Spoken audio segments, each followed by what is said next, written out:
Well, the informal Council of Ministers meeting is slated to take place this morning in the presence of Prime Minister Narendra Modi. It is expected to be a detailed meeting in which a presentation will be made by India's Foreign Secretary on G20.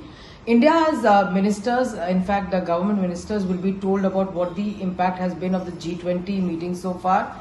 Over 200 meetings have taken place over the last 9 to 10 months in across more than 60 cities and towns.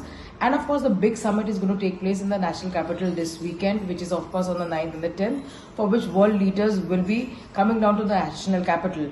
The main event is to take place at the Bharat Mandapam, of course, which is the Pragati Maidan Convention Center, which was recently inaugurated by the Prime Minister.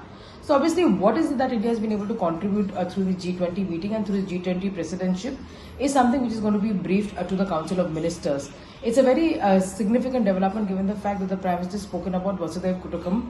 He's spoken about the fact the world is one family, and that essentially is a theme as far as the G20 for India is concerned. So, what is it that they can expect through these meetings that have taken place so far? What is it that's been achieved in various areas, whether it is business, whether it's IT, whether it's health? All of these meetings have had in various groupings. What is it finally going to culminate it?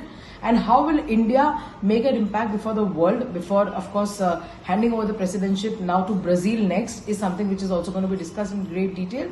It is going to be an important briefing given the fact that there will be expectations from several ministers to come out and speak to the media, tell them what has been achieved through these meetings. So obviously it's a very, very significant briefing.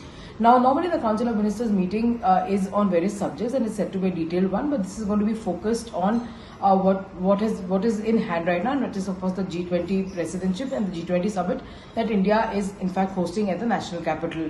Prime Minister Narendra Modi is expected to be present in that meeting, and so is Foreign Minister S. Jaishankar, even though both of them have hectic schedules, with the Prime Minister all set to travel to Indonesia today. So all eyes will be on what the ministers are told and what is conveyed to them from here on.